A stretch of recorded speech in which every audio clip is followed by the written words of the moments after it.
Yeah, this text this morning is wonderful. It's going to expose us again to the goodness and the greatness of God.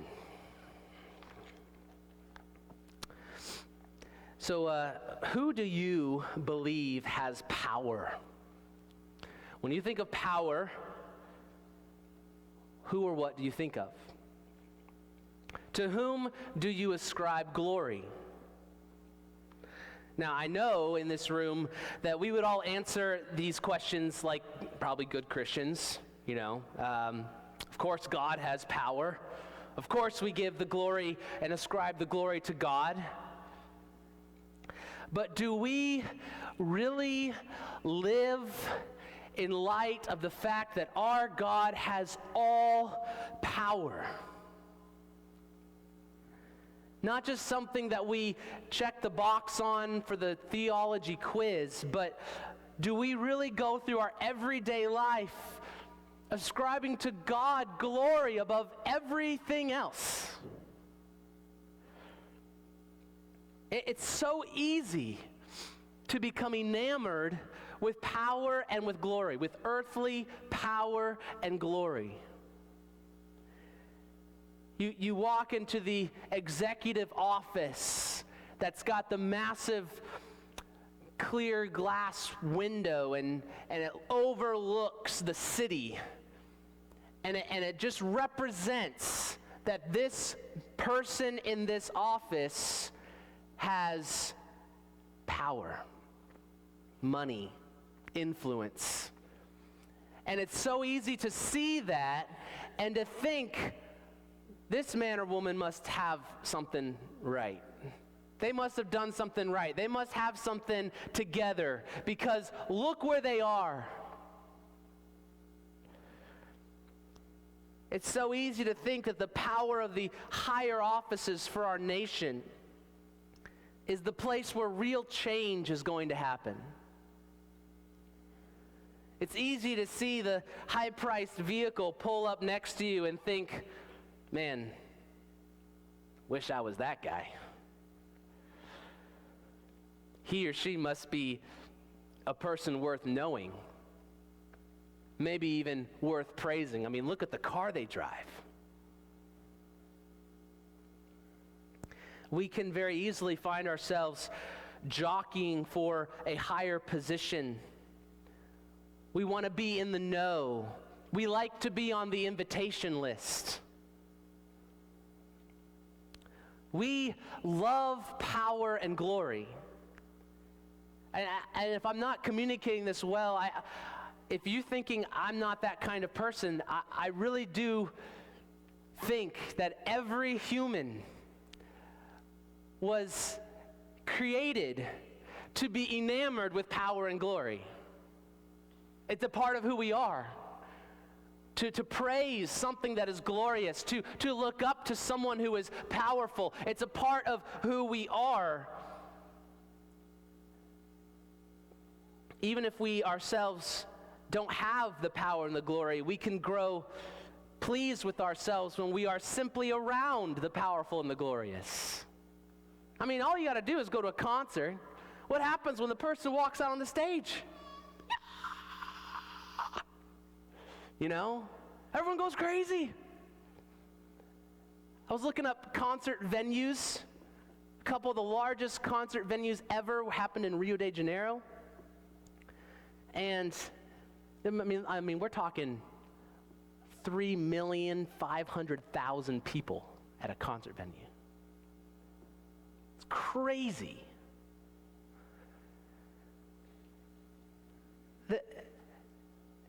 The way we run to things that are beautiful and glorious and powerful.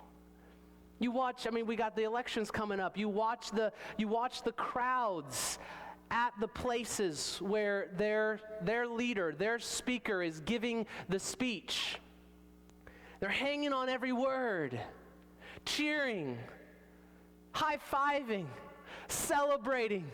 Yes! Because there's this sense in which the person up on the stage is representing our side or me or whatever the case may be, and because they seem to have the power to change something or to work for something for our good, we get excited and we start to worship the powerful. And we start to worship the glorious. And that's not a bad thing in and of itself, that we worship power and glory, but there is only one who is worthy of our worship. Because there is only one who is all powerful, and there is only one who is all glorious. In the text this morning, we have a clash of power and glory. We're going to see a ruler attempt to overcome God's people and take pride in his glory. And we're going to see that God is really the one in control. And he shares his glory with no one. So we see power at work here in three different ways, and I want us to see that we see the power of prayer, we're going to see the power of God, and we're going to see the power of Herod. Okay, so we got three little powerful things going on here: the power of prayer, the power of God, and the power of Herod. Let's read together Acts chapter 12. Be in Acts chapter 12.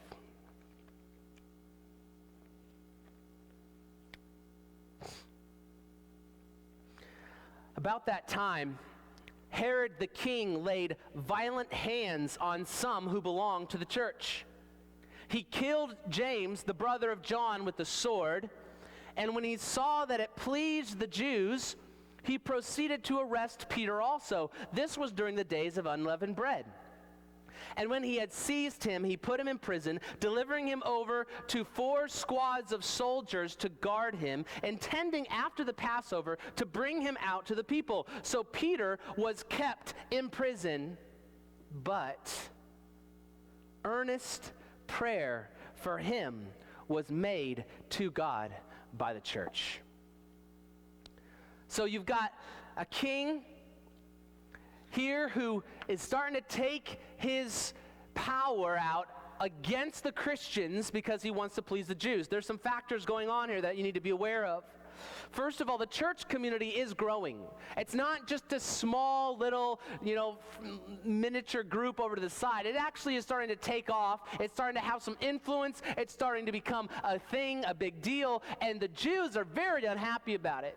And so far, all of the intense persecution has been coming from the religious leaders, from the Jewish religious leaders, because they didn't like that their own people within Judaism were being converted over to Christianity, which believed that Jesus is the Messiah.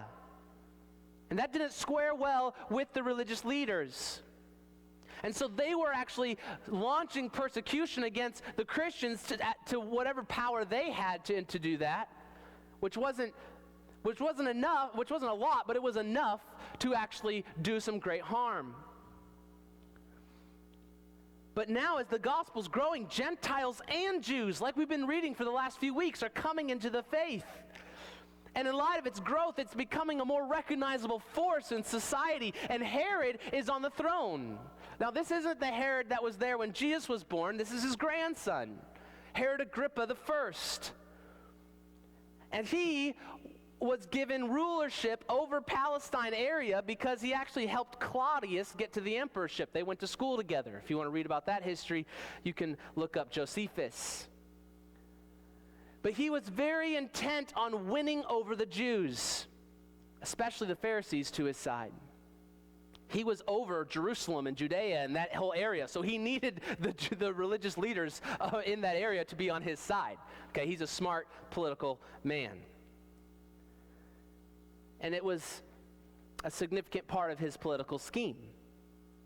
And so it makes sense that our intro into the text is that he's the one who kills James. It says, about that time Herod the king laid violent hands on some who belonged to the church, and then it specifically lists James, the brother of John. Now, remember, James was one of the inner circle of Jesus, right? Jesus had 12 disciples, and then he would often go away with just 3 of them. That's James, John, and Peter.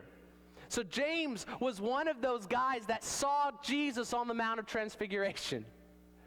He was one of the guys that was right up next to Jesus in the Garden of Gethsemane. And James is killed by the violent hands of Herod, whose political agenda is to make the religious leaders happy. And he'll do whatever it takes to get them to like him. In fact, Jesus actually told James that this was going to be his death. Back when James and John were the brothers, if you remember, that asked Jesus, hey, can we sit at your right hand and your left in your glory? Right? They come to Jesus and they're like, hey, Jesus, so you're going to like take over the world and everything. We'd like to kind of be your top dogs, right? And so they come to Jesus and they don't realize that Jesus' glory is going to be displayed crucified on a cross. And he's like, whoever's on my right and my left, that's not mine to give. It's already been, those positions have already been taken. But he does say, he says this in Mark, this is in Mark 10:38. He says, you do not know what you are asking. Are you able to drink the cup that I drink, or to be baptized with the baptism with which I am baptized? And they said, we are able. And Jesus said to them, the cup that I drink, you will drink. And with the baptism with which I am baptized, you will be baptized. That's a cryptic way of Jesus saying, you're going to die like I did, a martyr's death. And so Herod kills James and arrests Peter. But he doesn't kill him yet because the timing's not right. He basically is tabling Peter's death until Monday, just like you do for the weekend. I'll put this away. I'll get to it on Monday. Monday, I'll take care of Peter. We'll kill him, and it'll all be good. So the Feast of Unleavened Bread is going down. Herod is seemingly only really doing all this to gain the favor of the Jews. Now, because of the high status of Peter, or maybe just because it was normal practice, he puts 4 squads of soldiers to guard Peter. Okay, so that's 4 guards, 4 each, and they kind of work on a 3-hour rotation, 4 squads of soldiers. So you got 16 soldiers that have been devoted to making sure Peter stays in prison. And what is the church's response? What do we see here in the text? How does the church respond to the fact that their apostle James has been killed and their apostle Peter is in prison, most likely to be killed as well? What's the church going to do? Yeah, they don't plot a coup. They don't summon an army. They don't get angry and they don't freak out. They set themselves to pray. Because that's what the church does when there's a problem, when there's a challenge, when there's a difficult circumstance. They set themselves to pray. It says earnest prayer for him was made to God by the church. God's people pray. I mean, it would have seemed utterly hopeless. Jesus was taken by the Roman authorities and put on trial to please the Jews, and he was killed. James was taken to prison and killed by the Roman authorities to please the Jews, and he was killed. Peter is taken by the Roman authorities to please the Jews, and what's most likely going to happen in this situation? He's going to be killed. Why would they think Peter's story is any different? But they're not necessarily praying just because they think it's going to happen. They're praying because that's what Christians do. In fact, we'll see later, I don't even think they actually think their prayer was going to work. But the fact is that they pray because God is a God who hears our prayers. And there is power. Listen, there is power in Christian prayer. Why is there power in Christian prayer? Why is our greatest, most powerful weapon prayer? Because prayer is the act of requesting and seeking the hand and the help of the all-powerful one. You know why prayer is our most powerful weapon? Because it calls out to our all-powerful God. Why would we think anything else would be more powerful? It's the one thing that God has given us to access his power. No matter what happens through governments, authorities, crowds, and circumstances, God remains in control, which means it is a good idea to pray to him. Because God, in his wisdom, has chosen to respond to the prayers of his people. It's a divine mystery that we don't understand all the details of how it all works out. But I know for a fact from the Bible that God is in sovereign control. And I know for a fact that God will respond to your prayers and do something he would not have done had you not prayed. And I don't understand how that works, but I know it's in the scripture and I trust it.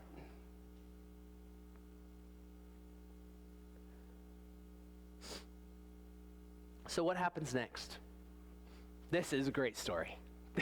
This is like, in fact, I think this story is told in a bit of like a humorous way. I really do. I think Luke was using this because it's a pretty humorous story.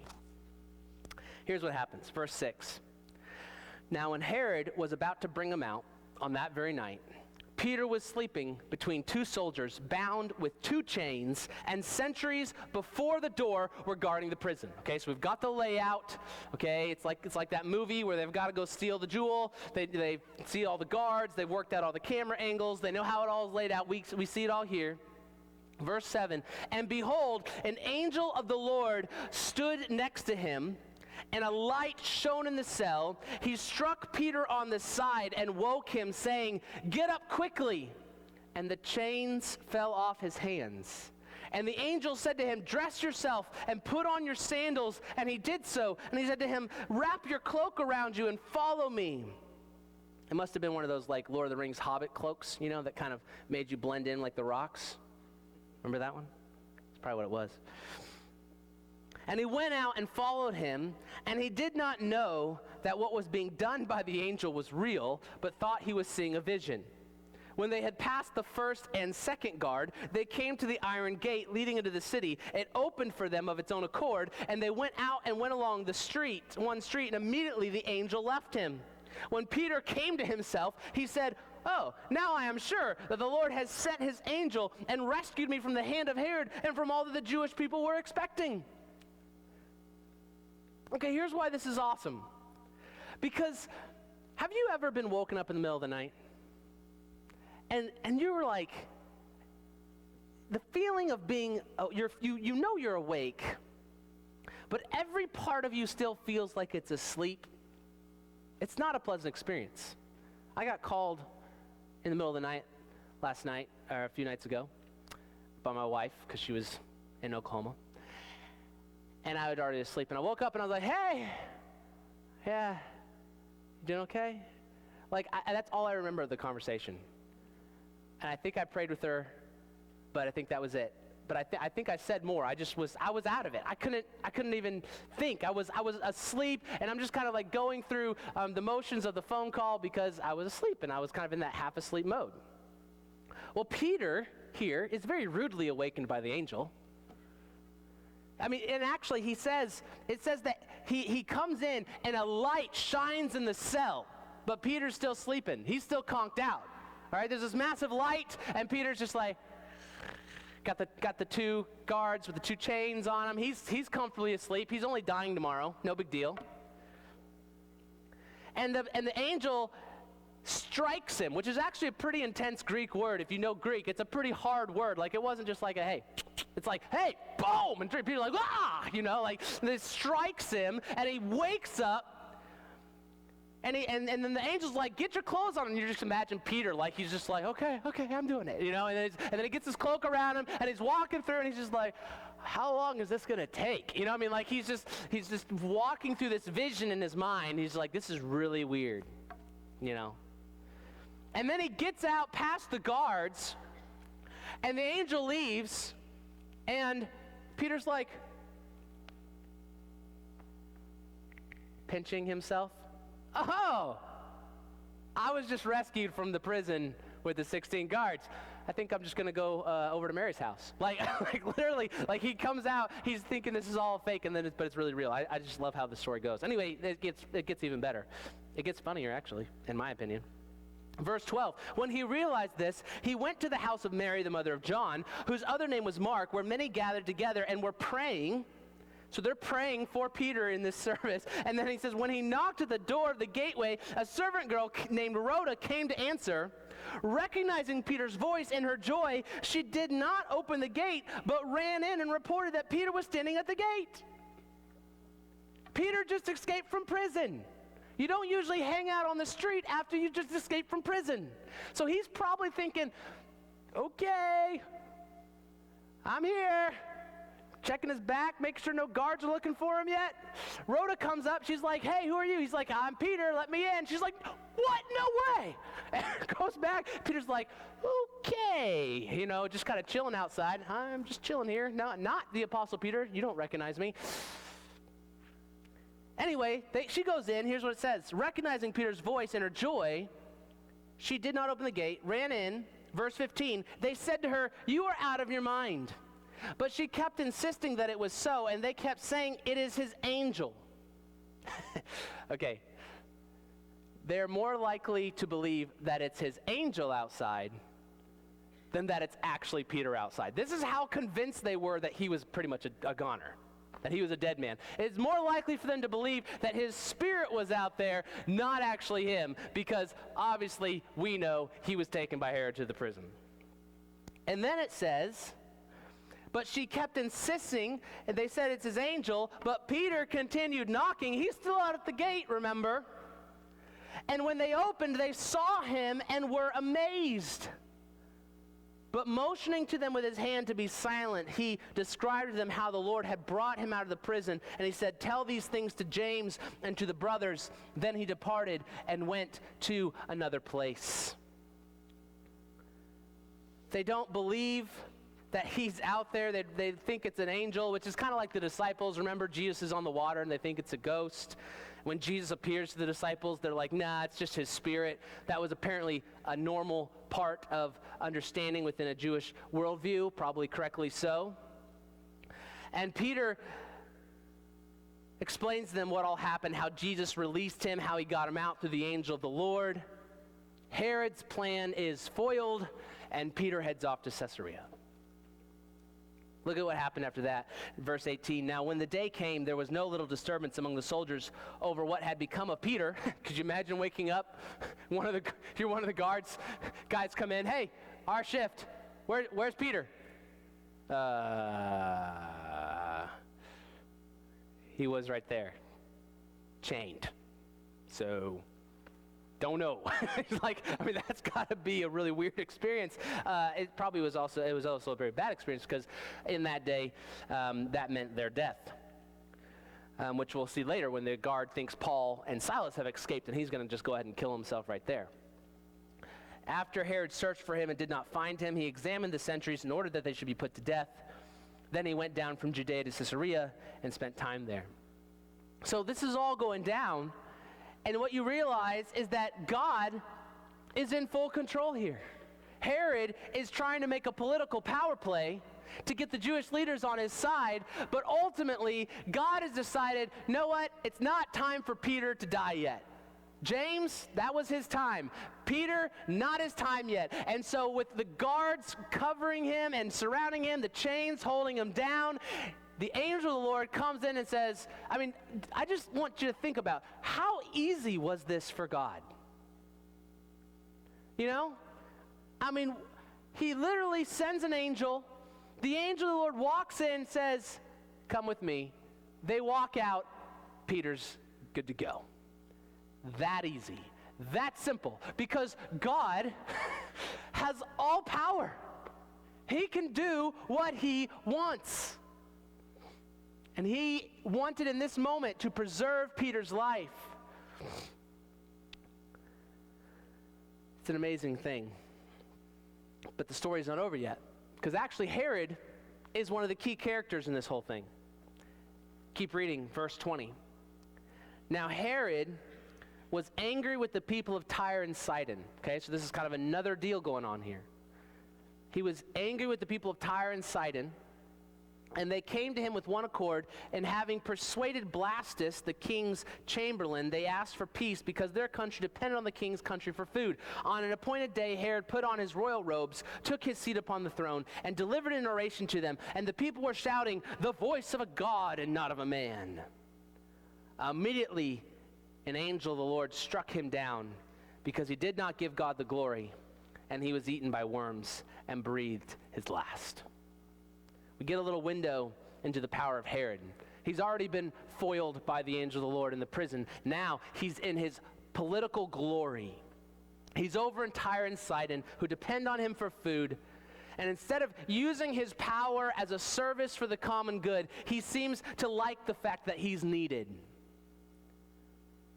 And he's going to use his position to his advantage. He loves self-promotion. And as he dons his royal robes and delivers his speech, the crowd says, "The voice of a God and not of a man." And Herod likes it. He likes it. He loves being praised. He loves being the center of attention. He loves being there in his power and in his glory.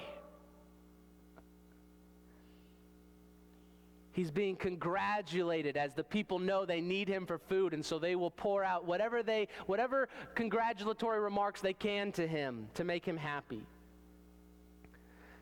And God judges Herod with death. The ancient historian Josephus records this event as well. If you want to read some other details that Josephus gives, you can. But he doesn't give the why.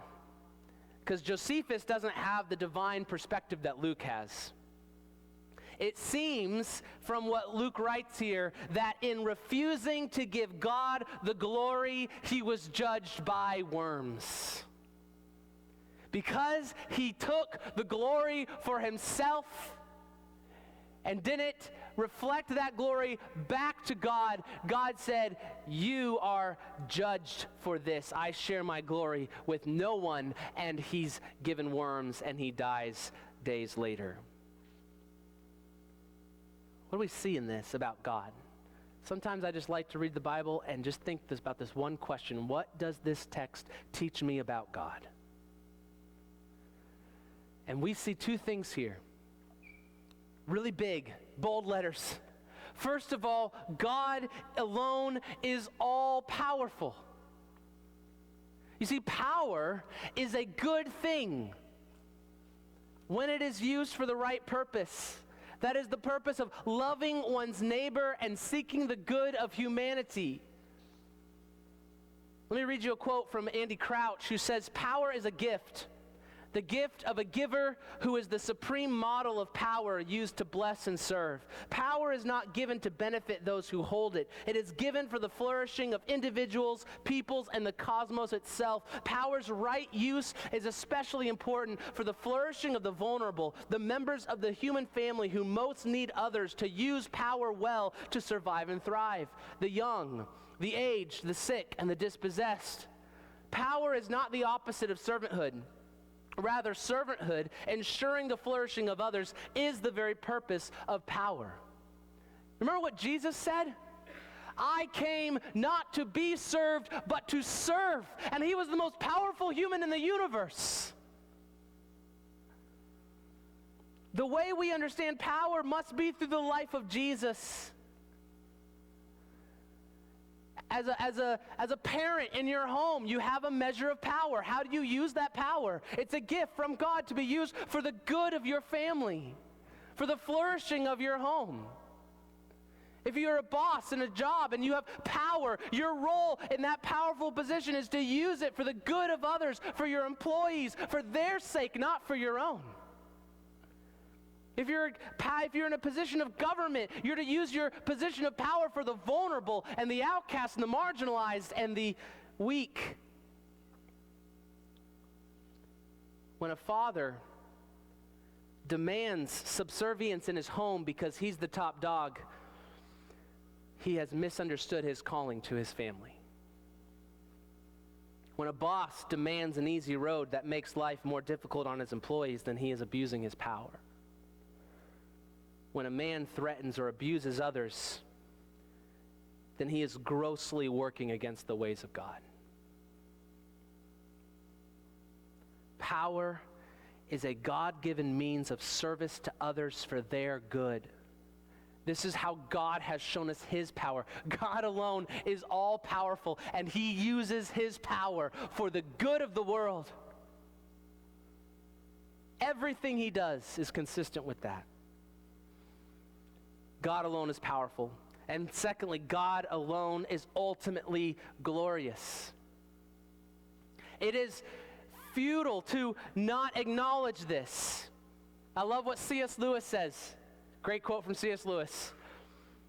A man can no more diminish God's glory by refusing to worship him than a lunatic can put out the sun by scribbling the word darkness on the walls of his cell. You can't diminish the sun's glory. It's there. You could try to block it out all you can, but you can't actually restrict the power of the sun. Similarly, in a similar way, Jesus is all powerful. He's all glorious. You can't diminish it. It's not possible. The only thing you can do is to hide your eyes from it. And the only thing the enemy wants to do is to blind our eyes to it. But Jesus is all glorious. And how quickly we get distracted by the glories of this earth. Romans 1 says, "For although they knew God, they did not honor him as God or give thanks to him, but they became futile in their thinking, and their foolish hearts were darkened. Claiming to be wise, they became fools and exchanged the glory of the immortal God for images resembling mortal man and birds and animals and creeping things." Have you come to the place in your life where you rightly recognize and attribute all glory and power to God and to God alone? Because that is more than just a theological acknowledgement. That changes every part of your life. It changes how you plan for retirement. It changes how you decide what's important in your life. It changes your priorities. It changes your goals. It changes your responses to your difficult circumstances. It changes everything. It forms you into a person of prayer. Because you know that God alone is all powerful. That God alone is all glorious. It reorients how you think about your family and how you think about the government and how you think about your work and how you think about your play. It changes and transforms everything. If you can start each day, if you can remember even now that God alone is all powerful, all glorious, nothing else compares. He shares his glory with no one. There is no one like our God. It's why the fear of the Lord is the beginning of wisdom. Can we be a church that recognizes God as all powerful? That God alone is worthy of our worship, that he's in control, he will not share his glory with another, and we can trust him, we can cry out to him. He has opened up through Jesus Christ a way for us to pray and access his power. He's given us his spirit of power within us to live the new creational life that we've been called to live. Everything comes back to his power, to his sovereignty, to his control, to his glory. And so let's let every part of our life be shaped and framed by this. We don't have to freak out. We don't have to worry. We can trust because he is God. Would you bow your heads and close your eyes? Ask the band to come up. I want you to think right now, where in your life have you forgotten that God is all powerful? What part of your life have you maybe been attributing glory to another, or glory to another thing, or maybe you've been looking to increase your power in a certain area and you haven't yet come to the end of yourself where you said, you know what, I don't have any power in this area. I need you, God. Where in your life have you come to recognize that only God is powerful enough to do what I want him to do? And maybe he's so powerful he wants to do something that you don't even know you want. Because his ways are not our ways and his thoughts are not our thoughts. So we have to trust this God of power, who never uses his power in a harsh way. He never uses his power in an abusive way. He only uses his power to serve and to love his creation. That's our God. Would you pray and just surrender to him in the specifics of your life where you need to trust his power?